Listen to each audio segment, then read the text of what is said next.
In progress. Baik, teman-teman, karena hari ini hari pertama, kita kenalan sedikit ya tentang, saya mau kenalan dulu. I am Priski Abimanyu Isnain.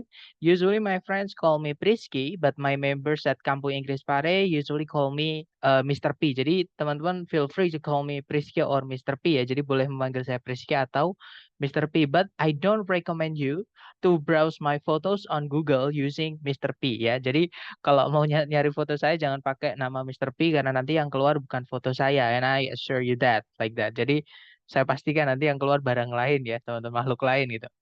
Kemudian I've been teaching English for around 10 years. Jadi saya kurang lebih sudah ngajar bahasa Inggris lebih dari 10 tahun ya.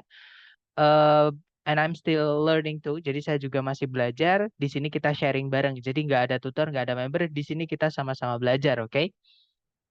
Kemudian I started teaching TOEFL around 2 years ago. Jadi kira-kira saya mulai share ilmu tentang TOEFL itu sejak 2 tahun yang lalu ya, teman-teman. Dan masih belajar juga. Kemudian ya that's all about me. Nah, sekarang kita kenalan dengan apa yang akan kita pelajari untuk 1 bulan ke depan, yaitu TOEFL ya, teman-teman. So, what is TOEFL? Jadi TOEFL itu stands for atau kepanjangan dari Test of English as a Foreign Language atau tes bahasa Inggris sebagai bahasa asing. Karena di Indonesia bahasa Inggrisnya adalah salah satu bahasa asing ya, teman-teman. Kita nggak mungkin ngomong sama tetangga kita atau misalkan teman kita itu full menggunakan bahasa Inggris. Kita biasanya pakai bahasa daerah, makanya itu disebut dengan mother tongue atau bahasa pertama. Nah, bahasa kedua kita itu adalah bahasa pemersatu kita. Misalkan kita dari beda daerah, dari beda, otomatis kita nggak bisa. Misalkan saya yang dari Jawa Timur misalnya, ngomong sama yang dari sama-sama Jawa Timur, misalnya dari Madura misalnya. Nah, itu pun nanti kalau mereka pakai bahasa daerah, saya juga tidak akan bisa memahami like that. Jadi kita pakai bahasa kedua yaitu bahasa pemersatu. Nah, bahasa pemersatu kita itu adalah bahasa Indonesia. Oke. Nah, selain bahasa daerah sama bahasa Indonesia yang kita ucapkan atau yang kita pakai itu adalah bahasa asing, teman-teman. Nah, salah satunya bahasa Inggris dan tesnya namanya adalah TOEFL. Nah, TOEFL itu yang membuat itu bukan orang Indonesia ya, yang bikin itu lembaga namanya ETS, it stands for Educational Testing Service. Jadi kepanjangannya Educational Testing Service, letaknya di New Jersey sana, di New Jersey Amerika Serikat. Dia sudah ada sejak 1964, seperti itu. Kemudian jenis tesnya sebenarnya ada banyak banget ya teman-teman TOEFL itu, tapi seiring berjalannya waktu itu dia kayak apa namanya, berubah-ubah seperti itu ya. Contohnya dulu ada mungkin teman-teman pernah dengar PBT atau paper based test atau juga CBT, computer based test. Sekarang sudah ganti namanya menjadi TOEFL ITP. Nah, ITP ini Institutional Testing Program. Oke. Nah, nanti Institutional Testing Program itu ada dua, ada yang online, ada yang offline. Seperti itu. Nah, tapi ITP ini nanti teman-teman yang diteskan itu hanya sebatas comprehension atau apa ya, ya pemahaman, understanding. Sebatas seberapa teman-teman bisa memahami bahasa Inggris ya, entah itu yang diucapkan atau yang ditulis. Jadi teman-teman nanti di ITP ini tidak diminta untuk ngomong atau nulis dalam bahasa Inggris, hanya memahami saja, ya. Nah, score range-nya atau rentang nilainya, kalau teman-teman misalnya salah semua, itu sebenarnya masih dapat nilai yaitu 310. Ada juga yang menyebutkan 210. Jadi beda, sorry, 217 maksud saya, maaf teman-teman. Jadi beda-beda ya untuk sumber ini. Jadi antara 217 atau 310 seperti itu. Nah, tapi maksimal skornya atau nilai perfectnya, nilai sempurnanya itu sama semua yaitu 677 seperti itu. Nah, itu untuk yang ITP. Nah, selain ITP ada juga TOEFL istilahnya IBT atau Internet Based Test, ya. Nah, kalau Internet Based Test ini mirip kayak IELTS, teman-teman. Jadi nanti teman-teman di Internet Based Test ini dites semuanya, entah itu skill dan masteringnya semua. Skill itu keterampilan teman-teman menggunakan bahasa Inggris. Jadi nanti disuruh make. Mastery itu adalah kemampuan teman-teman apa ya, menguasai komponen bahasa dalam prakteknya tadi, dalam mempraktekkan bahasa tadi, entah itu menulis atau eh, bercakap seperti itu atau ngomong seperti itu. Nah, untuk IBT ini kalau teman-teman nanti nggak datang atau misalkan fail Mr. Billy gitu ya, fail apa gagal pokoknya itu nanti nilainya nol, teman-teman. atau nggak datang misalnya itu 0. Nah, kalau perfect atau native like itu teman-teman nilainya bagus banget nanti ada 120 seperti. Jadi ini rentangnya yang IBT. Nah, yang kita bisa pelajari dalam waktu singkat atau short course, nanti kan kita belajar untuk 1 bulan ke depan, teman-teman, itu adalah yang ITP. Dan di Asia, itu memang yang lebih sering dipakai itu yang ITP. Makanya yang kita pelajari nanti adalah yang ITP ya, teman-teman. Nah, ITP ini yang diteskan nanti hanya ada 3. Yang pertama ada listening. Nah, di listening nanti ada 50 pertanyaan. Teman-teman hanya punya waktu 12 detik untuk menemukan jawaban di setiap pertanyaan. Nah, di listening nanti ada 3 parts yang mana kita akan pelajari di hari di hari ke-11, 12, dan ke-13. Kemudian setelah teman-teman nanti tes listening selesai, kemudian nanti lanjut ke bagian structure, ya. Dan di structure nanti teman-teman dikasih waktu 25 menit untuk menyelesaikan 40 pertanyaan. Nah, 40 pertanyaan itu nanti dibagi ke dalam 2 parts, yaitu part A sama part B. Nomor 1 sampai 15 sama nomor 16 sampai nomor 40. Nah, setelah structure selesai, nanti teman-teman lanjut ke tes reading. Nah, di tes reading, teman-teman dikasih 55 menit untuk menyelesaikan 50 pertanyaan. Nah, nanti kita akan pelajari cara cepat mengerjakan untuk semuanya ya, teman-teman. Jadi untuk listening, structure, sama reading. Nah, ini kurang lebih strategi yang saya pakai ketika tes. Dan mungkin for your information, teman-teman, setiap bulan saya pasti mengambil tes TOEFL yang asli dari ITS. Seperti itu. Jadi tahulah perkembangannya gitu ya. Kemudian berikutnya silabus atau pertemuan kita nanti. Jadi kita habiskan. Jadi gini teman-teman, kita kan nanti tempuh dalam waktu 4 minggu atau 1 bulan ya. Yang mana hari Sabtu sampai hari Minggu. Pokoknya setiap weekends kita off, kita libur ya. Nah nanti jadi waktu aktif kita, waktu masuk kita itu hanya hari Senin sampai hari Jumat. Jadi 1 minggu kita hanya punya waktu 5 hari gitu ya. Nah, karena ada 4 minggu, maka kita punya jatah 20 meetings. Nah, nanti hari pertama sampai hari ke-10 kita fokus dulu dengan structure ya, teman-teman. Karena memang eh, bisa dibilang structure ini adalah penyelamat. Karena ada tips dan triksnya yang paling jelas atau paling bisa kita pelajari, yang paling apa ya, paling konkret seperti itu. Kalau yang lain itu, contohnya listening sama reading, itu ada syaratnya, teman-teman. Tapi kalau structure ini syaratnya nggak terlalu banyak seperti itu. Nah, tapi babnya nanti lumayan banyak ya. Tapi kalau teman-teman nanti bisa menguasai semuanya, untuk mengerjakan structure 1 detik pun bisa. Ya, tapi memang butuh waktu. Kemudian yang kedua, nanti setelah 10 meeting ya, selesai kita nanti akan lanjut ke listening. Listening nanti kita hanya dikasih waktu 3 hari, teman-teman. Hari 11 sampai hari ke-13. Nah, nanti kita akan pelajari untuk listening part A, part B, sama part C. Ya. Kemudian setelah listening selesai, kita nanti akan lanjut ke reading di hari 14 sampai ke 19. Nah, sebenarnya teman-teman, reading ini kita punya 6 pertemuan ya, yaitu hari ke-14 sampai hari ke-19. Nah, tapi saya menemukan cara yang lebih singkat untuk mengerjakan reading, lebih sederhana, lebih simple. Ya, jadi nanti dari 6 hari nanti bisa kita rangkap atau kita cepatkan menjadi 3 hari saja. Jadi nanti teman-teman bisa selesai lebih cepat untuk persiapan hari ke-20 yaitu final scoring prepare. Jadi untuk final test atau scoring untuk yang dari lembaga seperti itu. Nah, kemudian di kelas nanti sebenarnya ini bukan aturan ya, teman-teman, bukan rules, tapi kayak mekanisme gitu. Jadi teknisnya di kelas bagaimana? Yang pertama ada attendance check atau daftar kehadiran. Daftar kehadiran ini tidak perlu teman-teman isi terus setiap hari. Teman-teman cukup mengisi hari pertama saja. Ya, jadi hari setelah kelas nanti teman-teman akan saya kirimkan link untuk diisi ya, Google Form, teman-teman, untuk diisi. Dan itu cukup diisi hari pertama ini saja. Nanti sisa-sisanya hari kedua sampai hari terakhir nanti yang mengecek adalah saya sendiri lewat apa namanya ini apa namanya fitur partisipannya Zoom. Nanti saya lihat di situ, saya screenshot, nanti saya kirim di WA saya seperti itu. Jadi kirim pribadi seperti itu. Nah, itu absensi untuk setiap hari. Nah, buat teman-teman yang mungkin nanti bisa datang setiap hari, nanti akan saya kasih blueprint atau kisi-kisi di hari terakhir untuk sebelum tes. Jadi teman-teman nanti akan tahu misalnya nih nomor 1 structure misalnya.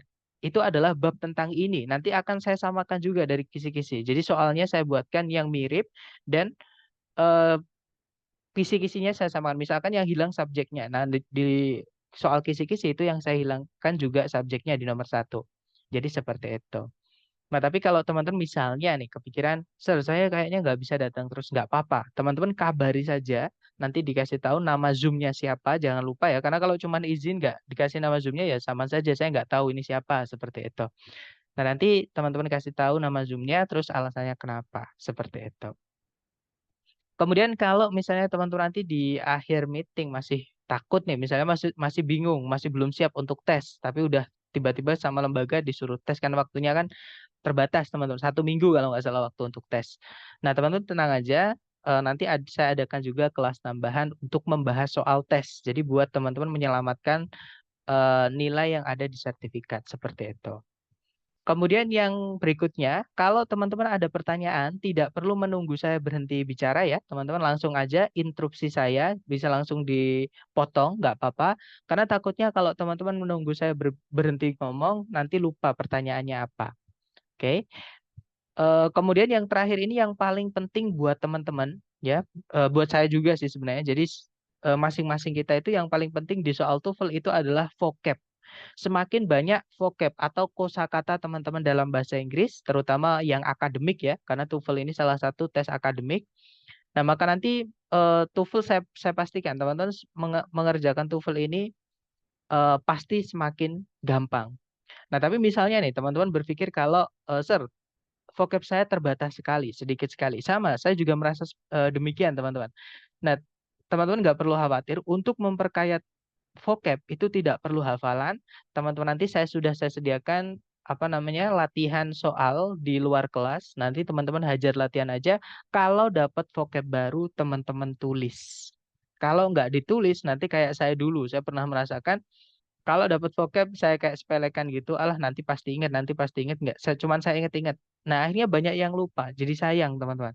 Jadi daripada eh, lupa atau hilang ya, belajar hilang itu kan nggak enak, eman gitu teman-teman, sayang gitu ya. Nah itu teman-teman tulis. Nah nanti kalau misalkan setiap akhir pekan teman-teman mau konsultasi, mau mengecek vocab-vocabnya teman-teman sudah benar atau enggak, nanti silahkan dikirimkan lewat Japri ke saya gitu ya. Nah, itu tadi adalah untuk mekanisme di kelas. Sekarang yang terakhir itu adalah monitoring. Nah, di luar kelas saya juga akan membantu teman-teman belajar ya untuk persiapan TOEFL ini. Jadi kan tadi saya bilang kalau di luar kelas teman-teman juga saya sediakan soal-soal latihan untuk dikerjakan kalau teman-teman ada waktu luang.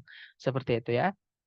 Dan di situ sudah saya buatkan pembahasan juga, video pembahasan. Nanti kalau teman-teman misalkan masih bingung nih dengan pembahasan yang saya berikan lewat video, nanti silahkan Japri, bingungnya di mana seperti itu supaya saya bisa jawab. Nanti kalau misalkan saya merasa oh ini nggak bisa dijawab lewat tulisan, maka nanti saya akan bilang nanti kita bahas di kelas ya, tolong ditanyakan di kelas seperti itu. Karena lebih jelas kalau kita sambil interaksi langsung, teman-teman. Ya, nomor saya ada di bawah ini atau saya biasanya yang apa namanya? Yang nge-share link untuk kelas. Nah, nanti teman-teman bisa eh, apa namanya? Japri ke nomor tersebut kalau ada pertanyaan apapun, entah itu dari latihan yang saya berikan atau kalau teman-teman ada sumber sendiri, nggak apa-apa. Nanti silahkan difoto terus dikirimkan ke saya untuk ditanyakan. Lumayan buat kalau saya belum punya, lumayan buat koleksi soal saya seperti itu.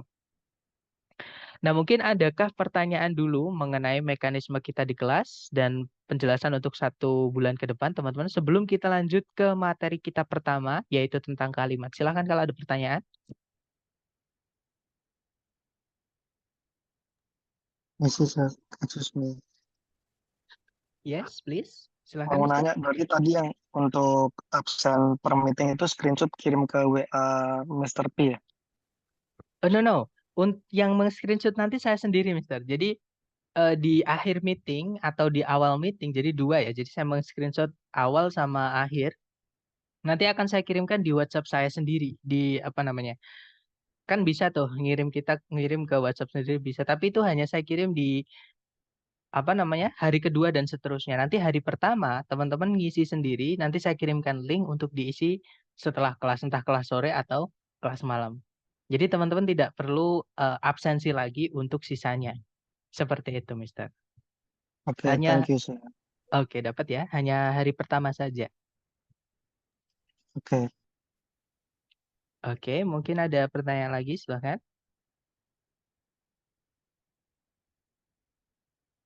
Nggak ada ya, teman-teman, aman ya. Berarti baik. Kalau nggak ada pertanyaan, sekarang kita lanjut ke materi structure yang bagian pertama. Nah, materi structure bagian pertama ini adalah materi yang paling penting ya, teman-teman, karena ini bisa dibilang pondasi. Materi ini akan kita selalu pakai di chapter 1 sampai chapter 10. Bahkan ketika teman-teman nanti selama tes TOEFL yang asli dari ITS ya, bahkan bukan cuma yang asli dari ITS, pokoknya tes TOEFL ITP, pasti teman-teman akan menggunakan cara ini. Oke, makanya materi hari pertama ini sangat penting. Nah, teman-teman nanti menulisnya itu jangan sambil mendengarkan, karena nanti bakal ketinggalan saya ngomong. Jadi teman-teman nanti nulisnya setelah kelas akan saya kirimkan rekaman kelas, jangan khawatir, maksudnya rekaman meetingnya ya.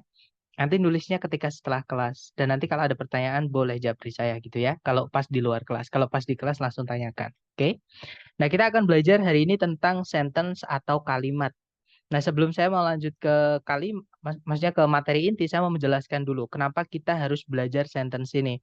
Nah, di soal structure bagian pertama, teman-teman, itu kita diminta untuk melengkapi bagian kalimat yang hilang.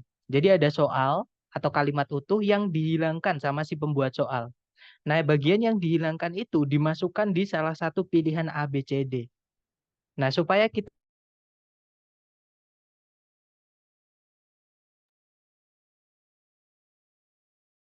Halo, teman-teman, suara saya bisa terdengar? Bisa.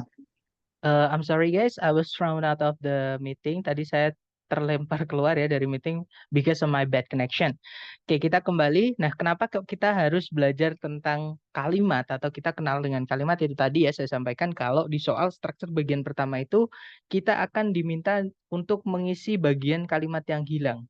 Nah, si pembuat soal itu menghapus salah satu bagian kalimat di kalimat itu dimasukkan di pilihan A, B, C, D. Nah, supaya kita tahu yang hilang apa, kita harus kenal dengan sentence atau kalimat ya. Nah, sebenarnya kalimat atau sentence dalam bahasa Inggris atau bahasa Indonesia itu sama, teman-teman. Wajib punya dua unsur ini, harus ada dua ini ya, yaitu subjek sama predikat. Nah, subjek itu apa? Subjek itu adalah apa atau siapa yang pengen kita angkat jadi bahan pembicaraan. Contoh ya, teman-teman. Misalkan saya bilang semut itu kecil. Nah, kalimat itu subjeknya adalah si semut. Itu yang pengen kita sampaikan ke orang. Atau kita, misalkan kita ngomong ke orang nih, semut itu kecil. Nah, orang yang kita ajak ngomong itu kita tahu kalau kita mengangkat bahan pembicaraan tentang semut. Nah, semut itulah yang disebut dengan subjek. Contoh lagi, saya merasa lapar. Nah, kalimat itu subjeknya itu menceritakan. Maksudnya orang yang ngomong itu menceritakan tentang saya, maksudnya diri dia sendiri. Jadi dia mengangkat bahan pembicaraan tentang dia sendiri. Nah, jadi subjek itu adalah apa atau siapa yang pengen dibahas. Ya, teman-teman. Nah, selain subjek, kalimat juga punya predikat. Predikat itu adalah apa atau siapa yang pengen kita bahas. Maksudnya ada apa maksud saya? Maaf teman-teman, saya ralat. Predikat itu adalah ada apa dengan si subjek. Karena nggak mungkin kita ngomong sama orang nih, misalkan kita ketemu sama orang. Assalamualaikum, saya. Terus saya diem. Pasti orang yang kita ajak ngomong bingung kan? Ada apa dengan Anda gitu. Jadi harus lengkap teman-teman. Saya, ada apa dengan saya? Misalkan saya merasa lapar. Titik bisa. Oke, jadi harus ada dua unsur ini minimal di dalam kalimat. Ya, yang wajib ada maka teman-teman nanti pastikan dua unsur ini harus ada dulu. Pastikan dua ini harus ada, subjek sama predikat. Dan urutannya harus subjek kemudian predikat. Sama ya bahasa Inggris sama bahasa Indonesia. Nah sekarang gini teman-teman. Gimana caranya kita bisa tahu yang mana subjek, yang mana bukan. Atau yang subjek itu gimana sih gitu ya. Nah subjek itu dibuatnya itu dari kata benda atau noun. Kalau nggak gitu dari kata ganti atau pronoun. Kata benda itu semua yang bisa kita lihat, kita raba, kita terawang, kita putar, kita jilat, kita celupin, teman-teman. Di sekitar teman-teman itu ada banyak banget benda, ya kan? Misalkan meja, handphone, laptop, misalnya. Kemudian kursi, lemari, tembok, rumah. Bahkan kita itu juga kata benda, teman-teman. Ya, ada banyak sekali benda itu. Kemudian selain benda, kata ganti juga bisa jadi subjek. Tapi salah satu aja ya, kalau sudah ada kata benda jangan dimasukkan kata ganti. Karena nggak enak kita bilang, Wawan dia adalah temanku. Kan nggak enak. Lebih enak kita bilang, Wawan adalah temanku. Atau dia adalah temanku. Jadi salah satu aja. Nah, dia itu adalah pronoun itu tadi, teman-teman. Pronoun itu kata ganti. Contohnya ada dia, bahasa Inggrisnya ada 3 dia itu. Kita bisa bilang he, she, atau it. Kalau he itu dia laki-laki, she itu dia perempuan, it itu dia yang kita nggak yakin cewek atau cowok. Misalnya kucing dari depan nggak pakai anting, nggak pakai lipstick, nggak pakai rok, kan nggak, kita nggak tahu dia cewek atau cowok gitu ya.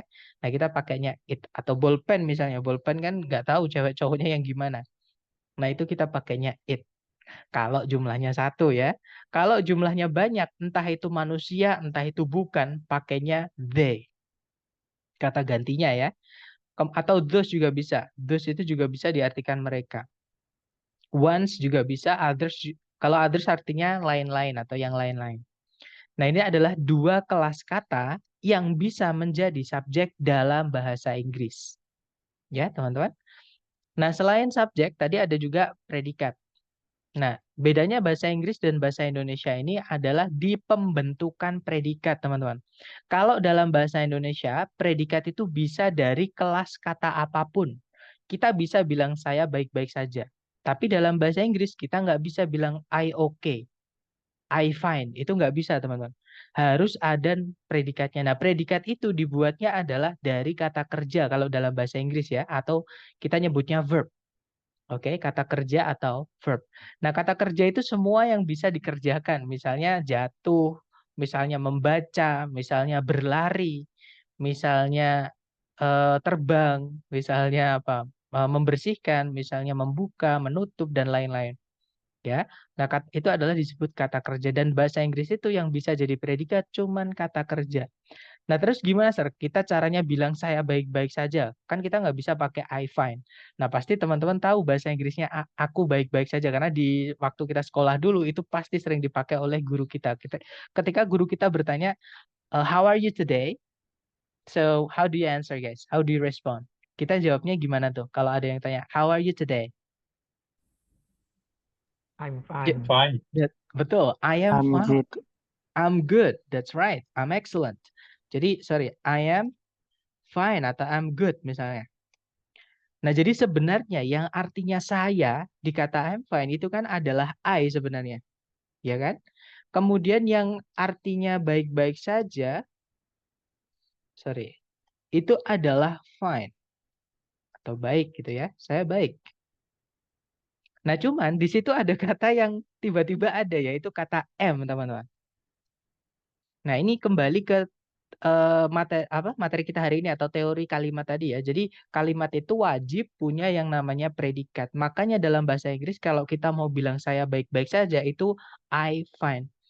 Sorry, I am fine maksud saya. Kita nggak bisa bilang I fine karena fine itu bukan kata kerja, teman-teman. Baik-baik saja itu adalah kata sifat. Sehat itu kata sifat. Sakit itu kata sifat. Itu bukan kata kerja. Nah, makanya dimasukkan kata kerja yang tidak punya arti atau istilahnya kita biasanya nyebutnya to be gitu ya. Be. Nah, jadi ya betul dimasukkan to be ini. Jadi I am fine. Seperti itu. Nah, tapi kalau misalkan, kalau sudah ada kata kerja di dalam kalimatnya, maka jangan ditambahkan predikat lagi. Nanti jadi double atau pemborosan. Maksud saya jangan dimasukkan to be. Contohnya gini, teman-teman. Saya mencintaimu. Bahasa Inggrisnya apa? Pasti teman-teman familiar lah. Saya mencintaimu. Bahasa Inggrisnya? Love you. I love you. That's right.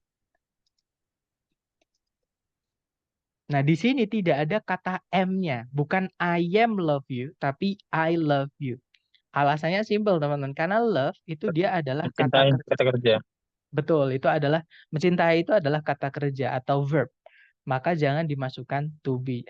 Jadi bisa dibilang to be itu hanya sebagai pengganti kalau pesan yang kita sampaikan tidak memiliki kata kerja di dalamnya. Kalau sudah ada kata kerjanya, jangan dimasukkan to be seperti itu. Nah, sampai sini dapat ya, teman-teman. Jadi dalam bahasa Inggris itu yang bisa jadi predikat hanya kata kerja. Oke? Nah, cuman nggak enaknya dalam bahasa Inggris kata kerja itu bentuknya ada banyak, teman-teman. Jadi verb atau kata kerja ini bisa berubah-ubah di dalam kalimat. Otomatis penggunaannya beda-beda juga. Nah, bentuknya kata kerja yang akan teman-teman temui dalam bahasa Inggris itu antara Izin lain, coach, ya silakan, mungkin mau ada nanya. pertanyaan. Jadi kalau misalnya artinya I'm in love, Kalau I'm in love, love-nya di situ bukan artinya mencintai. in-nya, Atau fungsi in-nya, in love. sebentar, ini saya tulis ya biar semuanya bisa melihat seperti itu. I'm in love with you, itu bisa. I am in love with you. Teman-teman harus perhatikan kata in. Di situ sebelumnya love ada kata in. In itu artinya apa, Mister? Tahu nggak? Di dalam. Nah, kalau diartikan langsung kan di dalam. Boleh. Sekarang coba bikin kalimat dalam bahasa Indonesia saja dengan kata di dalam. Ada kata di dalamnya, di dalam kalimatnya. Coba, Mister. Bebas. Imajinasi Mister nggak apa-apa, bebas. I am in the classroom.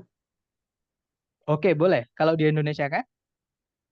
Saya lagi dalam kelas, Saya dalam ruang kelas. berada gitu ya. Saya berada di dalam kelas.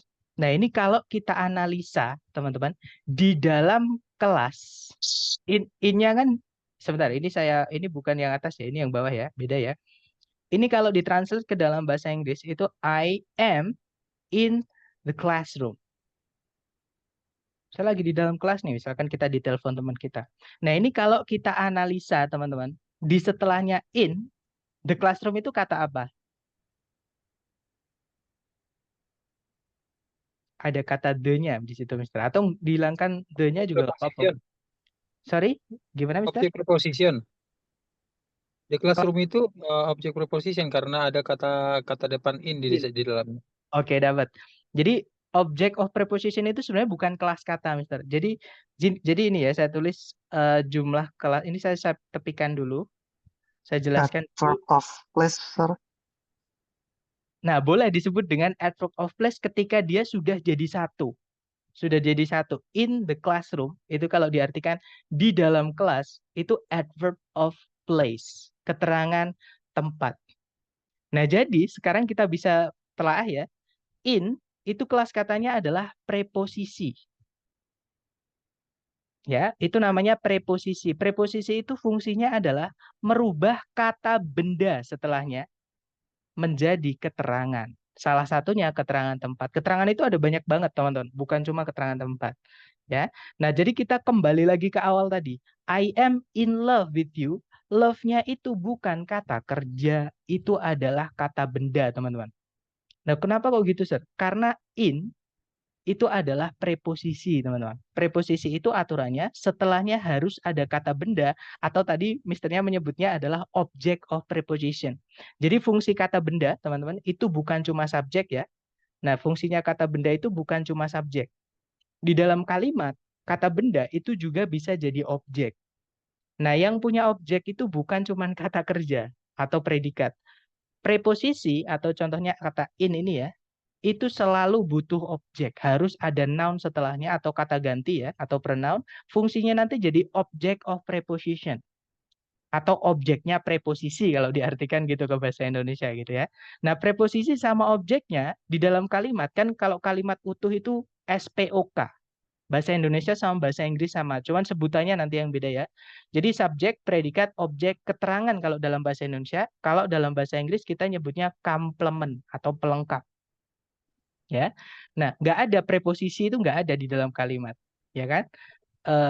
Nah, preposisi itu fungsinya adalah apa ya? Merangkul kata setelahnya atau objeknya itu menjadi keterangan seperti itu. Nah, atau kita gini, cara membuktikannya gampang, teman-teman. Kita buka kamus yang asli buatan dari kalau nggak Amerika ya Inggris, teman-teman bebas buat milih gitu ya. Kalau saya biasanya pakainya Longman. Longman itu buatan asli Amerika, teman-teman.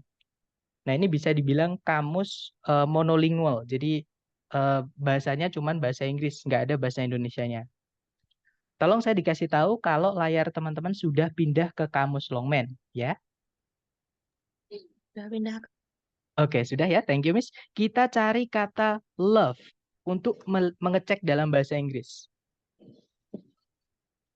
Nah, love itu kalau kita geser ke bawah, teman-teman, itu ada angkanya ini.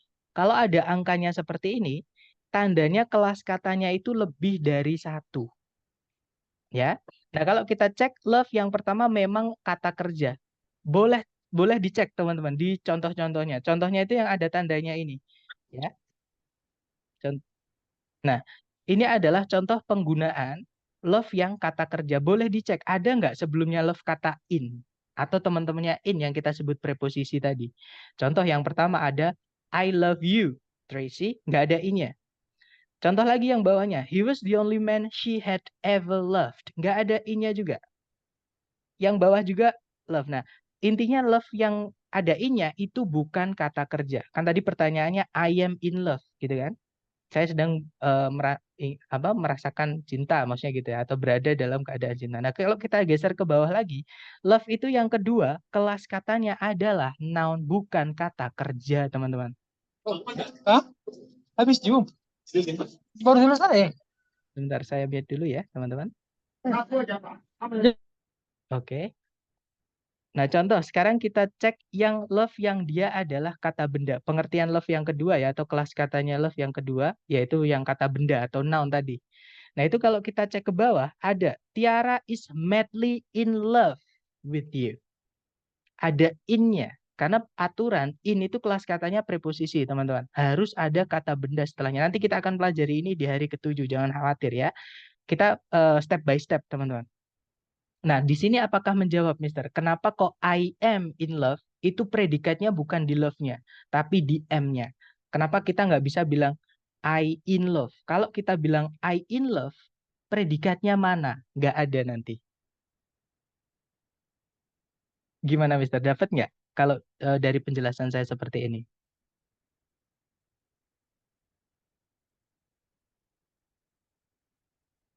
Halo? Jadi, Oke, Coach. Yang satu orang yang sorry, gimana? Dapat ya, tapi ya. Jadi, kenapa kok bilangnya I am in love, bukan I in love? Karena nggak ada predikatnya. Karena love yang di in love itu bukan kata kerja, itu adalah kata benda. Nah, nggak enaknya bahasa Inggris itu seperti ini memang, teman-teman. Kadang satu kata memiliki lebih dari satu kelas kata. Contohnya kata help. Selain love ya, help itu bisa artinya membantu, itu kata kerja. Help juga bisa artinya bantuan. Itu adalah kata benda. Oke, contohnya lagi ada kata support. Support itu bisa artinya mendukung. Itu kata kerja atau verb, bisa jadi predikat. Tapi support juga bisa jadi kata benda, artinya dukungan. Ya, jadi memang dalam bahasa Inggris, contohnya sama kayak love ini, dia bisa jadi kata kerja, bisa jadi kata benda. Jadi hati-hati kalau menemukan kata yang memang memiliki lebih dari satu arti. Ini yang saya sampaikan di awal tadi, vocab really matters in English. I'm sorry, in TOEFL maksud saya. Ya, jadi di TOEFL ini salah satu yang paling teman perlu itu adalah menguasai banyak vocab. Atau menambah vocab, nggak perlu banyak-banyak lah, intinya cukup gitu ya. Nah, itu dengan cara hajar latihan, dan kalau ada pertanyaan atau teman-teman penasaran boleh ditanyakan seperti itu. Oke, saya anggap menjawab karena tadi saya kurang jelas dengan responsnya ya. Mungkin ada pertanyaan lagi dari teman-teman sebelum kita lanjut ke lebih jauh tentang kata kerja atau verb.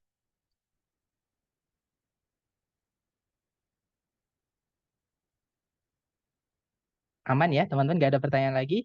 Baik, kalau nggak ada pertanyaan lagi, mari kita lanjut ke jenis kata kerja yang saya sampaikan tadi. Jadi, kata kerja, teman-teman, tadi kan fungsinya di kalimat, fungsi utamanya itu adalah sebagai predikat. Nah, cuman sayangnya ya, teman-teman, kata kerja dalam bahasa Inggris itu bentuknya ada banyak. Ya, ada nanti teman-teman akan menemukan di dalam kalimat, entah di TOEFL, entah dimanapun ya, penggunaan bahasa Inggris memang seperti ini. Verb itu bisa berbentuk verb 1. Misal, makan itu bahasa Inggrisnya eat. Maaf teman-teman, saya tulis pakai yang biasa aja. Verb 1-nya makan itu adalah eat. Nah, verb 2. Verb 2-nya makan atau lampau ya, kita nyebutnya di kamus itu adalah past verb. Itu adalah ate. Verb 3 dari makan itu adalah eaten. Verb SES dari makan itu adalah eats. Verb ing dari makan itu adalah eating. Kemudian to verb 1 atau to infinitive dari makan itu adalah to eat. Dan yang terakhir auxiliary plus verb. Misalnya nih teman-teman, to be dengan verb ing. Misalnya ya, jadinya is eating misalnya. Atau misalkan modal dengan verb 1. Misalnya will eat. Atau misalnya have ketemu verb 3, yaitu have eaten. Nah, itu contoh auxiliary dan verb gandengannya, teman-teman. Jadi ini adalah contoh-contoh bentuk kata kerja yang akan teman-teman temui di dalam kalimat dalam bahasa Inggris. Entah itu tertulis, entah itu terucap. Ya. Nah, sayangnya tidak semua bentuk kata kerja itu bisa jadi predikat. Makanya saya menghindari penyebutan subjek verb. Saya menggunakan istilah subjek predikat sama kayak yang kita pakai dalam bahasa Indonesia.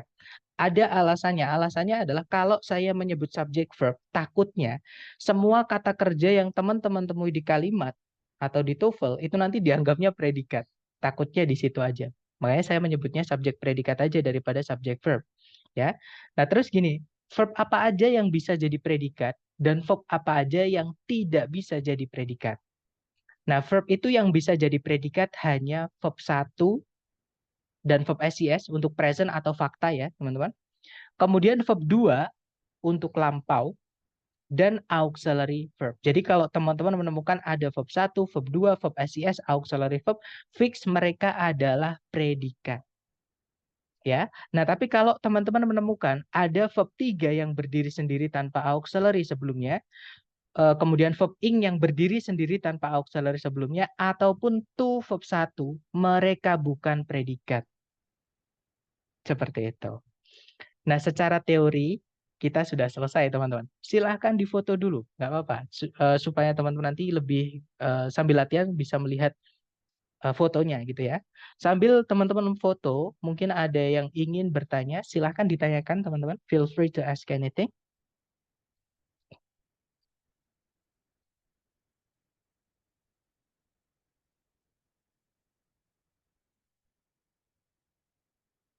Aman ya, nggak ada pertanyaan. Saya rasa so far so good. Sebentar, di chat. Sir, tadi preposisi itu mengubah apa menjadi apa? Nah, ini pertanyaan yang bagus. Jadi preposisi itu pasti nanti jadi pengecoh di soal sentence itu, teman-teman. Nah, preposisi itu contohnya in, on, at, for, with, by, dan seterusnya itu ya ada sekitar 100 lebih jenis-jenis preposisi atau kata yang termasuk ke dalam kelas kata preposisi. Nah, penggunaannya semua kata itu sama. Pokoknya ke dalam preposisi penggunaannya juga sama. Jadi gini, preposisi itu fungsinya, kelas kata ini adalah merubah kata benda atau kata ganti setelahnya yang kita sebutnya adalah object of preposition atau objeknya preposisi tadi menjadi keterangan. Contoh nih, misalkan ada kata in yaitu di dalam. Nah, setelahnya kita misalkan aja, saya tinggal di sebuah rumah. Nah, diikuti kata sebuah rumah. Sebuah rumah itu benda. Bisa kita lihat, kita raba, kita terawang, kita putar kalau kuat ya. Kita jilat, kita celupin kalau kita kuat gitu. Kemudian ada juga misalnya saya menaruh sebuah buku di dalam tas.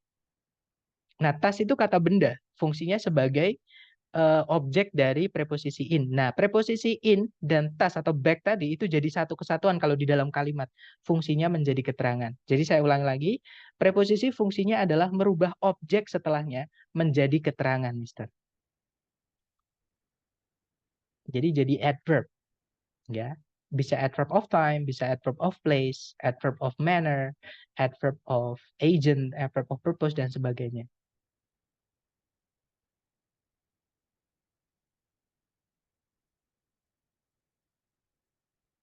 Oke, nggak ada pertanyaan lagi ya. Dan mungkin saya rasa semuanya sudah menfoto. Nah, sekarang kita ke contoh penggunaannya di dalam soal TOEFL. Nah, saya di sini punya 3 contoh. Contoh pertama, nah caranya sebenarnya gampang, teman-teman. Yang pertama teman-teman cari itu adalah predikatnya dulu, ya kan? Kan kalimat tadi kan harus punya dua ini, minimal subjek atau predikat. Maka pastikan di soal ada nggak subjek sama predikatnya.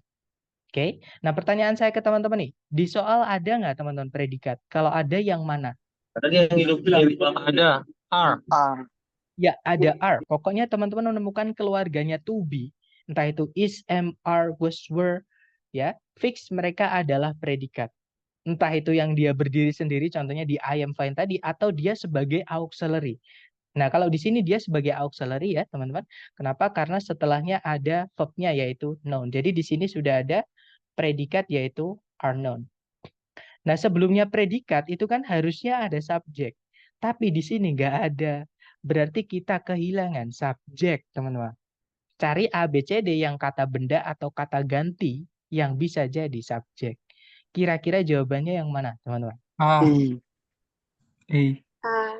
Ya, jawabannya yang A ya, atau A, atau shrikes. Oke.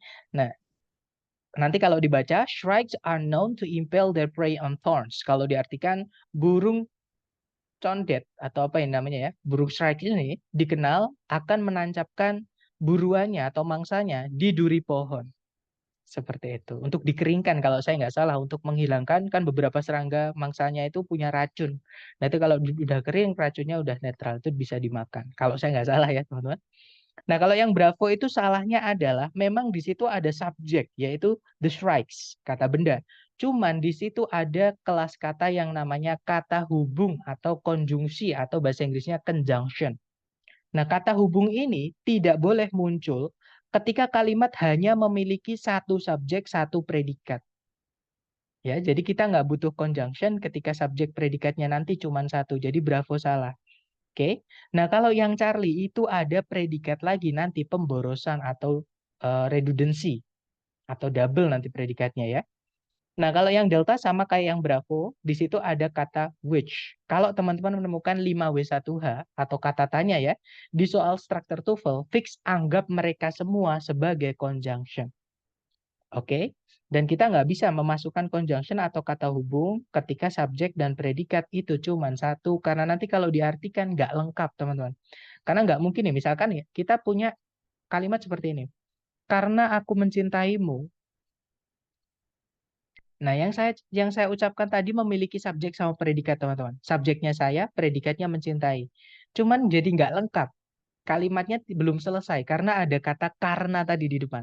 Karena aku mencintaimu. Nah, apa? Harus ada lanjutannya. Nah, itu adalah alasan kenapa kita nggak boleh memasukkan conjunction ketika subjek predikat di kalimat cuma satu. Jadi jawabannya yang alpha. Ya. Oke, lanjut ke contoh kedua, teman-teman. Caranya sama, dicari predikat dulu di soal. Pertanyaan saya ke teman-teman, coba cek di soal, ada nggak kata kerja yang bisa jadi predikat? Kalau ada yang mana, teman-teman? Sorry, yang mana? Where? Charlie. Di soal nggak ada ya, berarti di titik-titik kita butuh predikat, teman-teman. Predikat. Ya kan? Nah, di soalnya sudah ada subjek yaitu magnetotactic bacteria. Nah, artinya di sini kita hanya butuh kata kerja saja yang bisa jadi predikat. Kita cek ABCD. Nah, yang alpha memang ada predikat yaitu verb first describe. Tapi ada subjek lagi. Nanti ada double subjek. Kalau diartikan nanti nggak enak. Sama kayak yang saya contohkan tadi. Wawan dia adalah temanku. Kan nggak enak. Lebih enak kita bilang Wawan adalah temanku atau dia adalah temanku. Jadi salah satu aja. Kalau jadi sudah ada kata benda jangan dimasukkan kata ganti. Kalau sudah ada kata ganti jangan dimasukkan kata benda di satu posisi entah subjek entah objek. Nanti jadi double atau pemborosan. Nah, kalau yang Bravo itu nggak ada kata kerja sebagai predikat sama sekali. Sedangkan kita tadi butuhnya predikat ya. Kalimat nggak boleh nggak punya predikat. Nah, kalau yang Charlie ada auxiliary word, kata kerjanya adalah describe.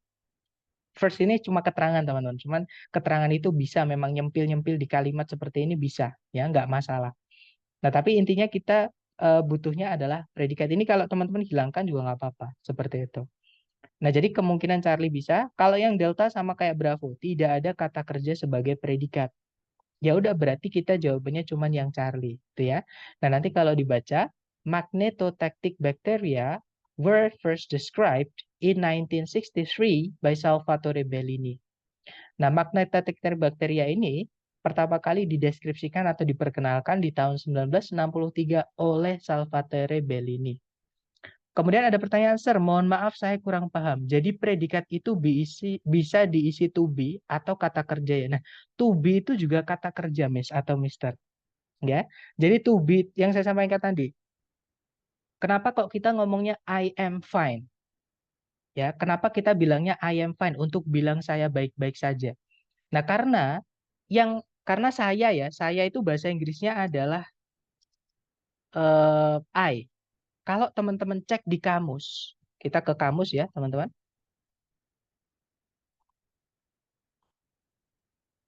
Nah, kita cari coba kata I untuk membuktikan apakah sebentar ya, kita cek kata I.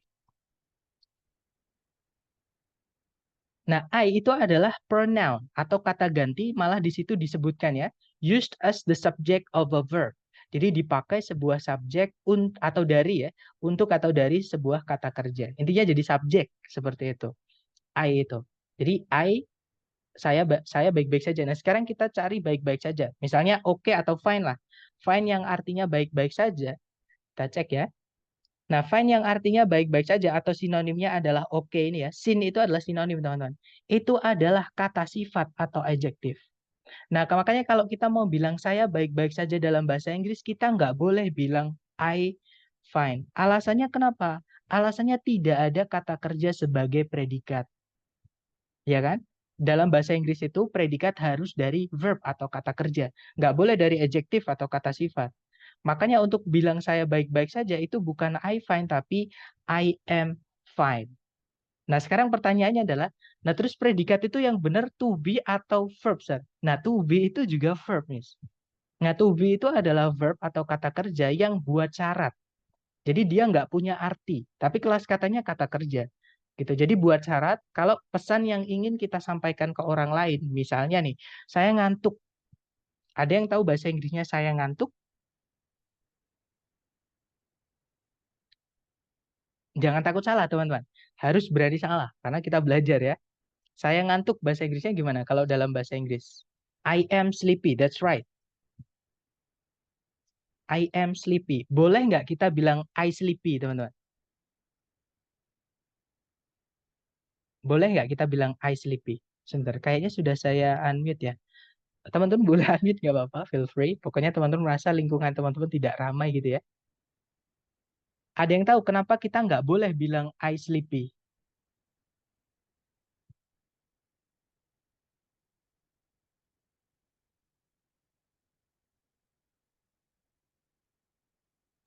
Karena sleepy bukan kata kerja. That's right. Dan kalimat itu butuh kata kerja sebagai predikat kalau dalam bahasa Inggris. Makanya kita masukkan to be, hanya buat syarat saja.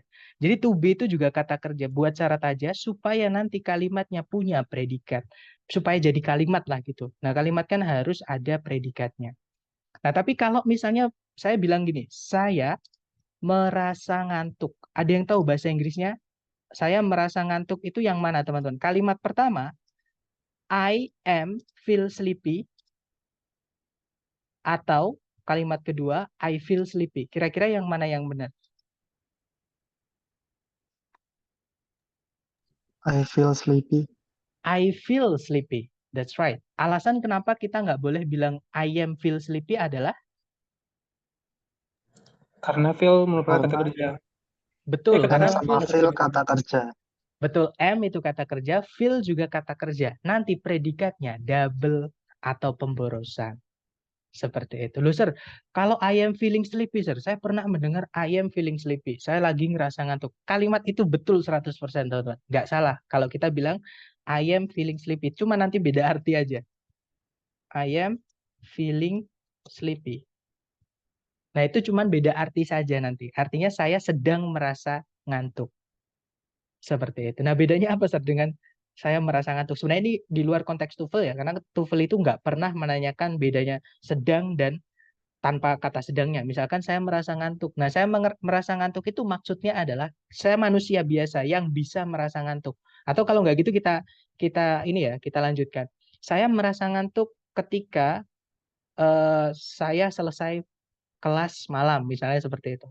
Jadi saya merasa ngantuk atau setelah saya selesai kelas malam.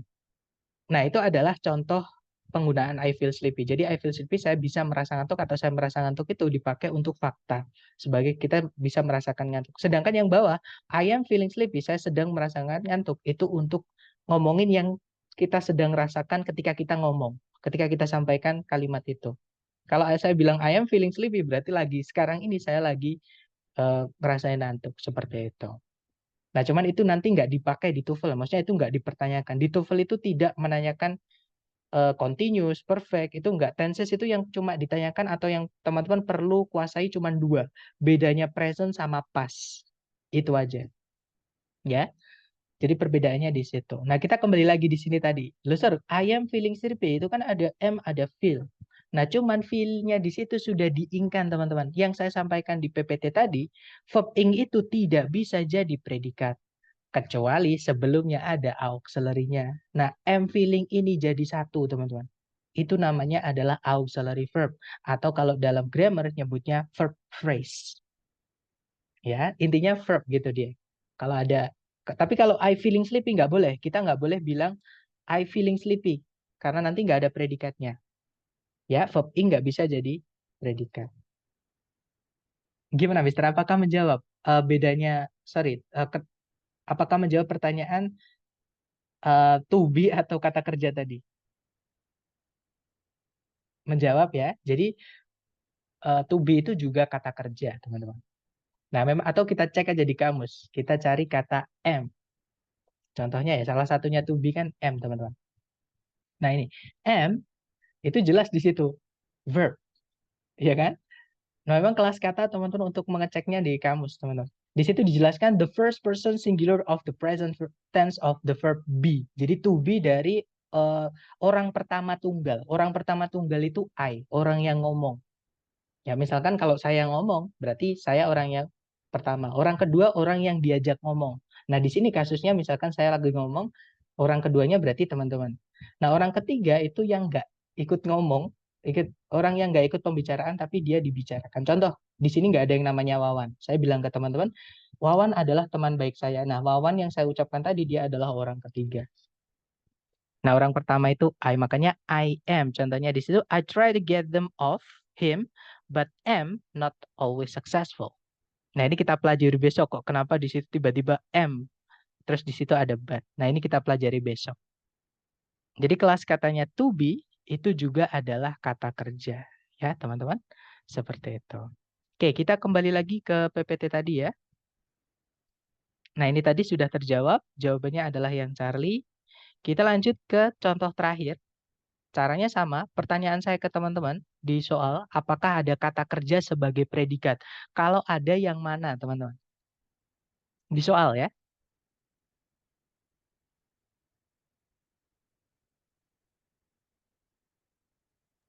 Across. Oke, untuk memastikan, supaya teman-teman lebih yakin ya, across itu kata kerja atau bukan ya? Sama, caranya kita berkonsultasi atau memastikannya satu-satunya dengan kamus yang saya sampaikan tadi, kamus yang paling terpercaya atau yang saya sarankan ke teman-teman yang monolingual. Jadi yang cuman bahasa Inggris saja. Nah, ini yang bikin asli orang sana, teman-teman. Nah, across itu nggak ada angka setelahnya. Artinya dia hanya satu kelas kata ini. Nah, across itu kelas katanya kalau nggak keterangan ya preposisi. Ya, nah dia nggak bisa jadi kata kerja. Kalau teman-teman geser ke bawah itu nggak ada across yang kata kerja itu nggak ada.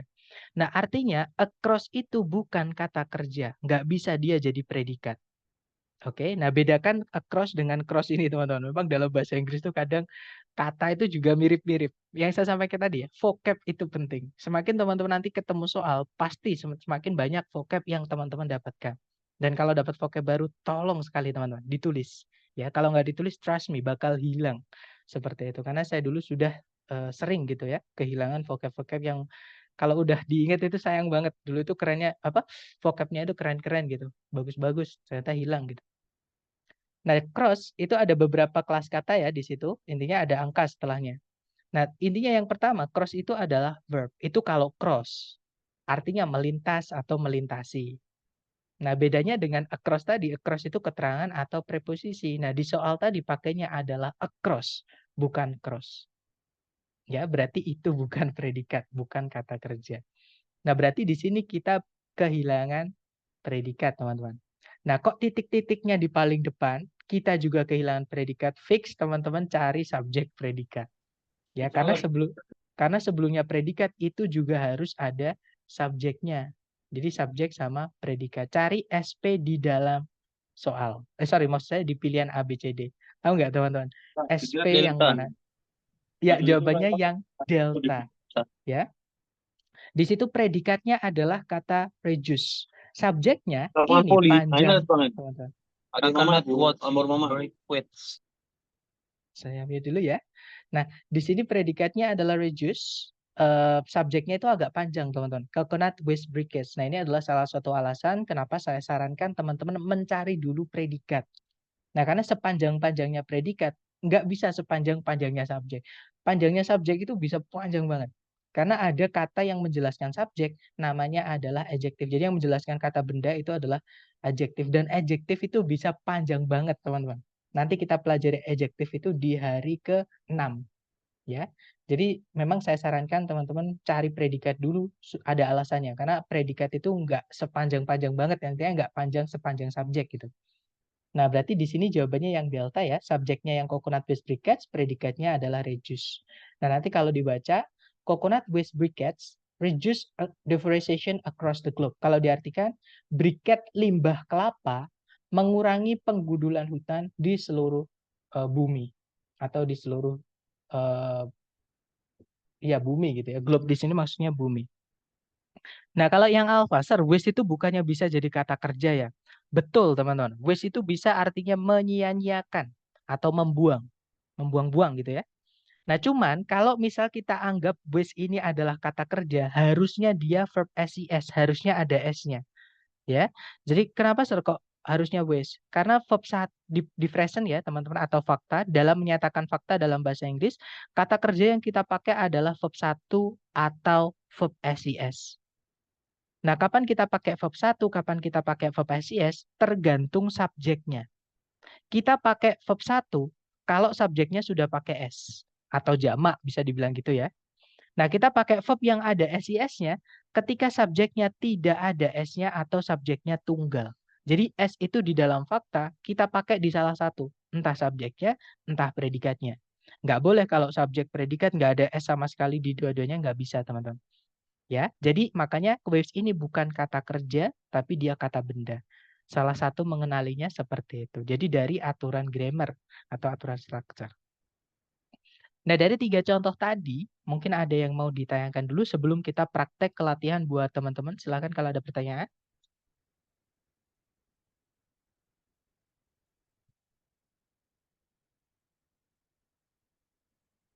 Saya rasa aman ya. Baik, kalau gitu kita lanjut ke contoh soal. Waktu teman-teman hanya 30 detik di pojok kanan atas ya. Dicoba dulu, jangan takut benar, kita belajar, salah wajar. 30 detik dimulai dari sekarang, silakan. Jawabannya dikirim di chat, teman-teman. Silakan.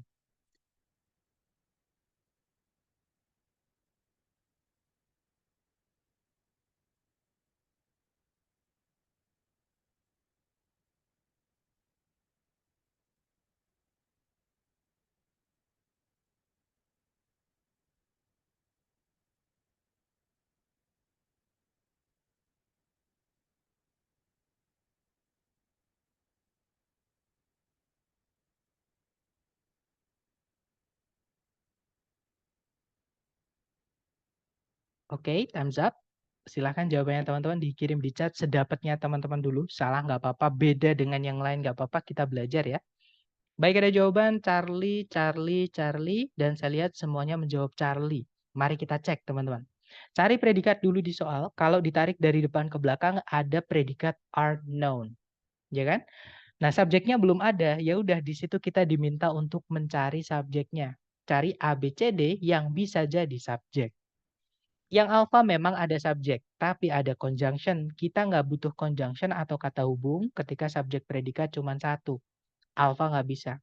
Bravo ada predikat lagi, nanti jadi pemborosan predikat. Nah, jawabannya adalah Charlie ya, teman-teman. Delta salah karena ada conjunction. Nah, nanti kalau dibaca, parrots are known for their longevity. Kalau diartikan, burung kakak tua dikenal akan umurnya yang panjang. Seperti itu. Oke, good job. Lanjut ke number 2. Dicoba lagi, 30 detik dimulai dari sekarang. Silahkan teman-teman.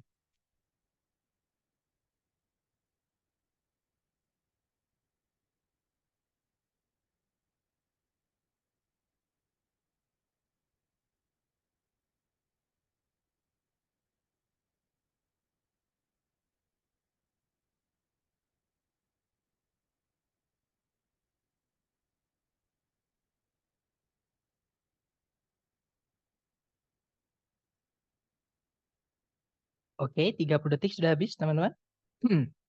Baik, ada jawaban delta. Delta, dan saya lihat teman-teman semuanya menjawab delta ya. Kita cek. Cari predikat dulu. Kalau ditarik dari depan ke belakang, tidak ada kata kerja yang bisa jadi predikat. Nah, karena titik-titiknya di depan sendiri ya kan, dan sebelumnya predikat kan harus ada subjeknya, maka kita cari di pilihan ganda yang subjek kemudian predikat. Yang alfa tidak ada predikat walaupun ada subjek, nggak bisa ya, kita butuhnya juga predikat juga. Kalau yang bravo, nah verb ing itu bisa jadi subjek teman-teman. Ya, salah satu fungsi verb ing yang berdiri sendiri tanpa auxiliary sebelumnya adalah gerund.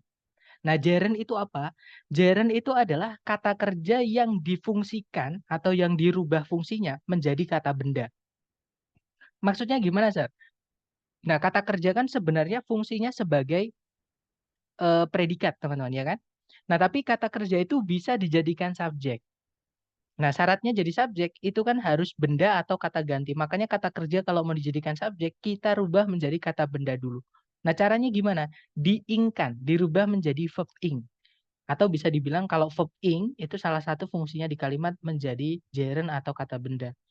Nah, di situ gerund itu fungsinya sebagai subjek tapi nggak ada predikat. Nggak bisa ya, kita tadi butuhnya subjek sama predikat.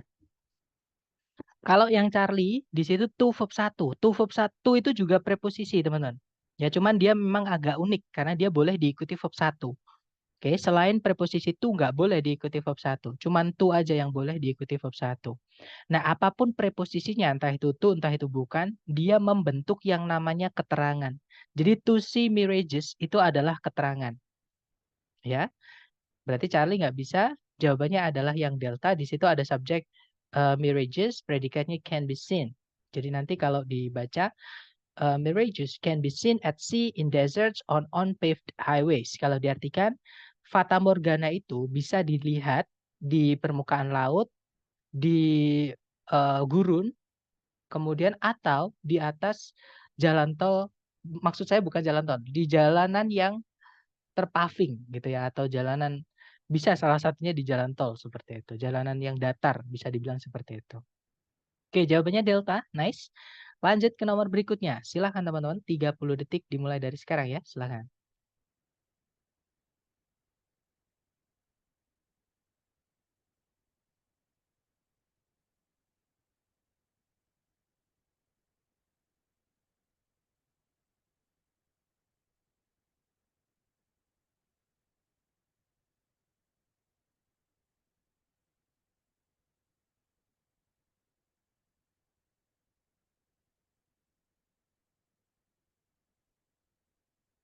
Oke, 30 detik sudah habis teman-teman. Alright, ada jawaban alpha, alpha, dan saya perhatikan semuanya menjawab alpha, right? Kita cari predikatnya seperti biasa kalau ditarik dari depan ke belakang. Nah, nggak ada kata kerja sama sekali di situ yang bisa jadi predikat. Nah, berarti di sini kita carikan predikat. Nah, karena titik-titiknya juga di paling depan, maka kita juga butuh subjek di sebelumnya predikat. Kan urutannya harusnya subjek dulu baru predikat, ya kan? Kalau titik-titiknya di paling depan dan kita kehilangan predikat, fix kita juga kehilangan subjek sebelumnya predikatnya. Oke, cari ABCD yang ada predikatnya. Nah, kalau yang ABCD yang ada predikatnya cuma dua, teman-teman. Antara Alpha atau Charlie. Cuman yang Charlie itu ada conjunctionnya. Kita nggak bisa masukkan conjunction kalau subjek predikat cuma satu. Ya udah berarti jawabannya yang alpha. Oke. Kalau Bravo salah karena di situ nggak ada predikat. Delta salah nggak ada predikat juga. Nah, jawabannya yang alpha ya. Nah, nanti kalau dibaca there are approximately 80 species of mullet around the world. Kalau diartikan ada sekitar 80 spesies mullet ikan ini ya di seluruh dunia. Seperti itu.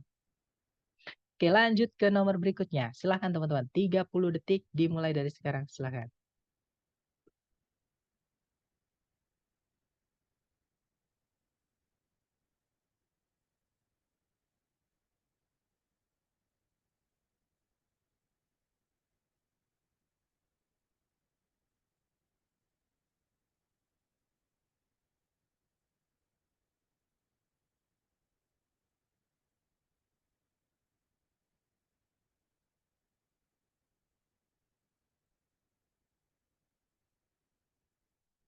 Oke, 30 detik sudah habis. Ada jawaban alfa, dan saya perhatikan semuanya menjawab alfa ya.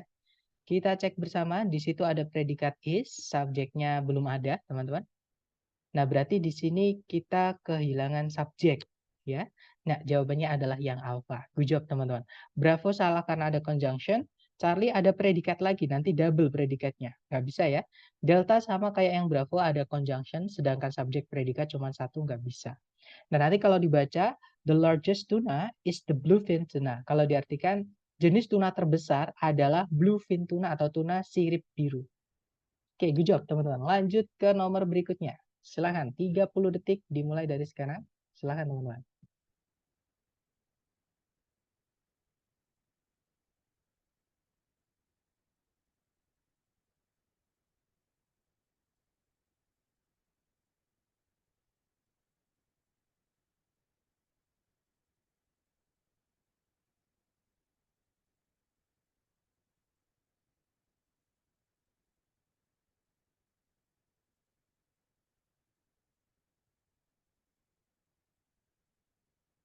Oke, thumbs up. Silahkan jawabannya teman-teman dikirim di chat.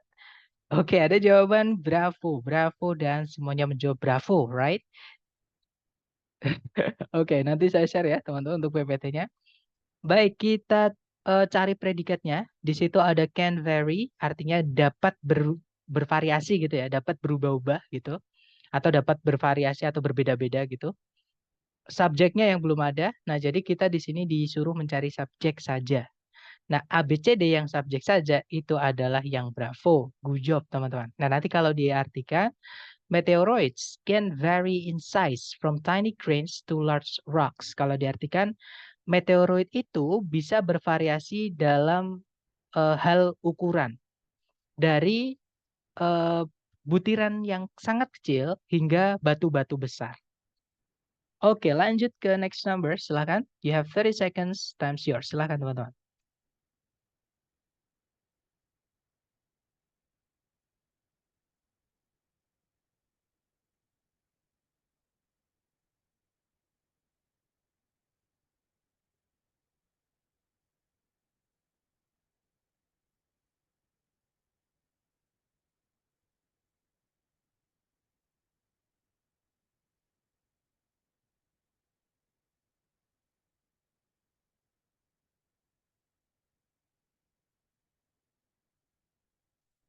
Oke, thumbs up. Baik, ada jawaban alfa, dan semuanya menjawab alfa ya. Mari kita cek, teman-teman. Cari predikat dulu di soal. Kalau ditarik dari depan ke belakang, tidak ada kata kerja yang bisa jadi predikat, ya kan? Nah, berarti di sini kita butuh predikat. Nah, subjek predikat itu nggak boleh dipisah satu koma, teman-teman. Ya. Nah, berarti di sini kita juga kehilangan subjek. Cari ABCD yang subjek kemudian predikat. Yang alfa subjek kemudian predikat. Nah, ketemu jawabannya adalah yang alfa, ya kan? Nah, nanti kalau dibaca, using their tentacles, sea cucumber filter plankton from the water. Kalau diartikan, menggunakan atau dengan menggunakan tentakel-tentakel mereka, teripang itu menyaring plankton-plankton dari air. Nah, beberapa teripang memang punya tentakel seperti ini ya, teman-teman. Kita lanjut ke number 7. Silakan teman-teman. You have 30 seconds, time's yours. Silakan.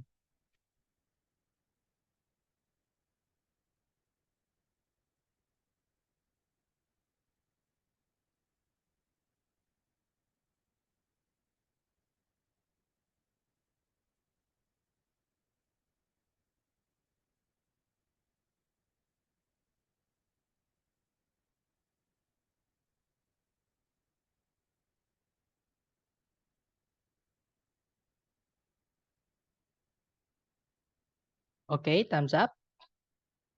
Dan saya lihat ada jawaban Charlie, dan semuanya menjawab Charlie. Kita cek ya, teman-teman. Cari predikat dulu, di situ belum ada predikat. Berarti di sini kita carikan predikat ya. Subjeknya adalah lynxes, itu sejenis kucing hutan ya, teman-teman. Nah, berarti kita hanya diminta mencari, sorry ini salah tanda tanyanya ya. Kita disuruh mencari predikat di situ, teman-teman. Ya, jawabannya adalah yang Charlie. Yang alpha, verb ing itu nggak bisa jadi predikat ketika dia berdiri sendiri tanpa auxiliary sebelumnya. Kalau yang Bravo, di situ ada predikat memang, tapi ada subjek lagi, nanti double. Delta juga sama kayak yang Alpha, to verb 1 itu nggak bisa jadi predikat, teman-teman. Oke, jadi jawabannya yang Charlie. Nanti kalau dibaca, lynxes prefer to hunt at night. Jadi, lynxes ini lebih menyukai untuk berburu di malam hari. Oke, lanjut ke nomor berikutnya. Silahkan dicoba dulu 30 detik dimulai dari sekarang, teman-teman. Silahkan.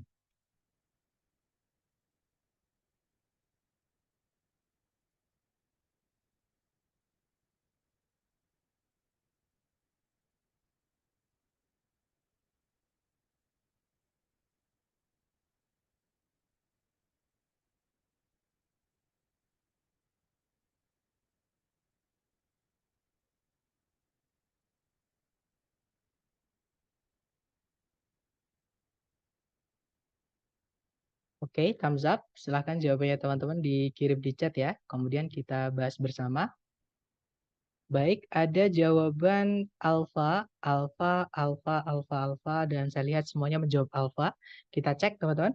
Di situ ada predikat are, subjeknya belum ada. Ya, jawabannya alfa. Nice. Bravo salah karena ada conjunction. Charlie apalagi juga sama. Delta juga sama ya. Kita nggak butuh conjunction kalau subjek predikat cuman ada satu di dalam kalimat. Nah, nanti kalau diartikan, burung crested grapes ini dikenal atau merupakan burung burung penyelam yang sangat handal atau sangat baik seperti itu. Oke, lanjut ke nomor berikutnya. Silahkan dicoba dulu 30 detik dimulai dari sekarang. Silahkan teman-teman.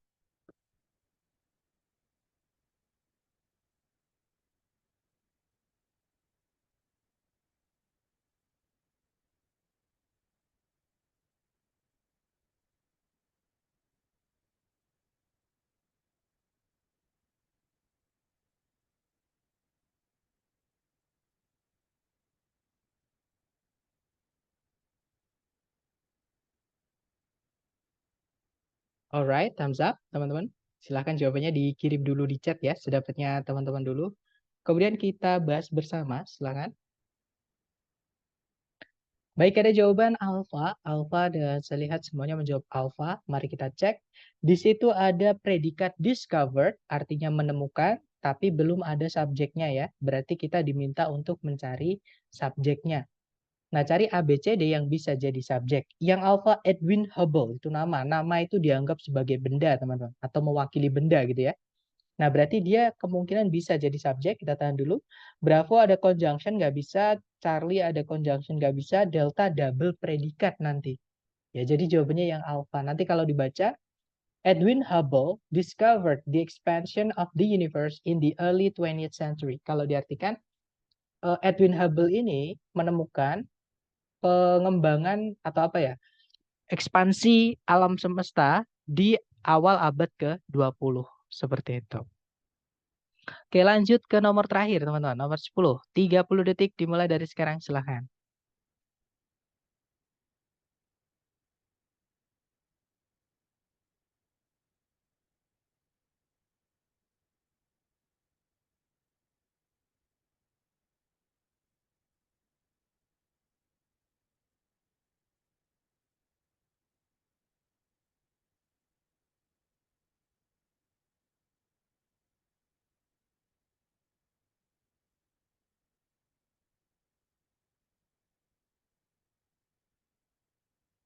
Oke, thumbs up. Boleh dikirim jawaban teman-teman di dalam chat ya. Sedapatnya teman-teman dulu, salah nggak apa-apa. Ada pertanyaan juga, bedanya Bravo dengan Alpha itu apakah? Oke, mari kita bahas ya nanti. Tapi di situ ada jawaban Alpha, ada juga jawaban Bravo. Mari kita cek, teman-teman. Seperti biasa, kita cari predikat dulu di soal ya. Kalau ditarik dari depan ke belakang, hati-hati dengan kata like, teman-teman.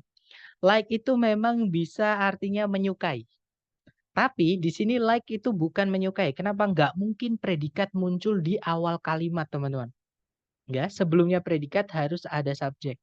Karena di soal structure TOEFL itu juga pasti berakhiran dengan tanda titik, bukan tanda tanya. Artinya semua kalimat urutannya harus subjek dulu baru predikat. Ya. Nah, berarti like ini dia adalah preposisi, artinya adalah seperti. Nah, itu bukan predikat. Tarik ke belakang lagi cari kata kerja. Di situ tidak ada kata kerja yang bisa jadi predikat. Oke. Nah, berarti di sini kita butuh predikat. Subjeknya adalah kata porcupines. Nah, berarti di sini kita sudah punya subjek tapi belum punya predikat. Nah, kata kerja itu tadi dibagi menjadi dua ya, teman-teman. Kalau yang saya sampaikan tadi, hati-hati kalau teman-teman menemukan kata kerja. Kata kerja itu ada yang bisa jadi predikat, ada juga yang tidak bisa jadi predikat. Nah, kata kerja yang bisa jadi predikat antara lain yang pertama ada verb 1 atau verb SIS untuk menyatakan fakta. Kedua, untuk menyatakan lampau itu kita pakainya verb 2. Dan yang ketiga itu kalau ada auxiliary ketemu dengan kata kerja gandengannya. Nah, hanya 3 kata kerja ini saja yang bisa jadi predikat, teman-teman. Sorry. Yang bisa jadi predikat itu cuma 3 ini. Ya. Nah, maksudnya kata kerja selain 3 ini tidak bisa jadi predikat. Nah, apa aja kata kerja yang mungkin ditemui teman-teman di dalam soal tapi nggak bisa jadi predikat? Yang pertama, verb ing yang berdiri sendiri tapi sebelumnya nggak ada auxiliary-nya. Itu bukan predikat, teman-teman. Kemudian verb 3 yang berdiri sendiri sebelumnya nggak ada auxiliary-nya. Itu juga bukan predikat. Ya. Dan yang terakhir adalah to verb 1. Itu bukan predikat. Nah, itu adalah bedanya, Miss, yang alpha sama yang bravo. Jadi yang alpha itu verb ing. Nah, verb ing itu nggak bisa jadi predikat. Kalau yang bravo itu verb 1. Verb 1 itu fungsinya menjadi predikat. Ya, dan kita tadi memang butuhnya adalah yang predikat ya. Nah, berarti jawabannya adalah yang bravo.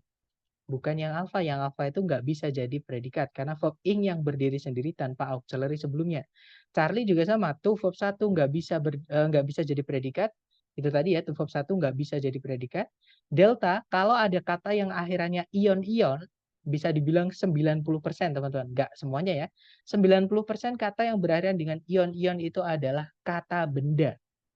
Nah, kata benda itu nggak bisa jadi predikat. Nah, berarti jawabannya yang bravo ya.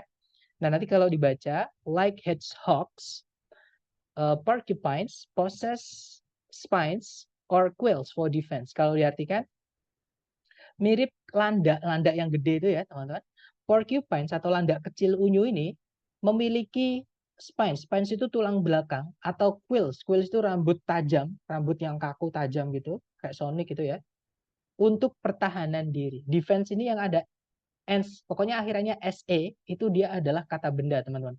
Contohnya response itu kata benda, response tulisannya itu kata benda. Kata kerjanya adalah respond pakai D. Makanya not responding bukan not responsing. Karena verb ing bukan noun ing, nggak ada noun ing, teman. Seperti itu, adanya verb ing. Seperti itu. Kalau to be, maksudnya be ada to-nya gitu ya, Miss. Maksudnya gini ya, misalkan kalau menemukan to be yang ini, teman-teman. To be, misalkan nih, I learned TOEFL to be successful. Nah, itu to be successful bukan predikat karena ada to di situ. Nah, tapi kalau to be yang bentuknya is, am, are, was, were, fix itu predikat. Jadi kalau to be ini itu bukan predikat, Miss. Karena itu bentuknya to verb 1. Verb 1 dari to be itu ya be ini, teman-teman. Nah, to verb 1-nya itu to spasi be. Itu nggak bisa jadi predikat. Itu sama kayak to verb 1 ini. Ya. Nah, tapi kalau to be-nya itu berbentuk, karena penyebutannya kalau di Indonesia sama, kita nyebutnya to be semua. Is, am, are, was, were itu sebenarnya juga keluarganya to be. Nah, cuman dia sudah dibentuk-bentuk, entah itu verb 1, verb SIS, verb 2. Verb 2-nya kan was atau were, tergantung subjeknya. Seperti itu. Dapat ya, Miss? Jadi kalau to spasi be bukan predikat. Tapi kalau to be-nya berbentuk is atau am atau are atau was atau were, fix mereka adalah predikat. Seperti itu. Nah, itu tadi untuk materi kita hari ini ya, teman-teman. Jadi diingat-ingat hari ini kita belajar tentang kalimat. Ini materi pondasi teman-teman untuk mempelajari struktur TOEFL. Ini materi yang paling penting. Itu nanti akan kita pakai teknik pertama ini ke materi berikut-berikutnya. Seperti itu. Nah, mungkin sebelum kita tutup, adakah yang masih mengganjal nih di teman-teman? Atau adakah yang mau ditanyakan dulu oleh teman-teman di bab pertama ini? Silahkan kalau ada pertanyaan.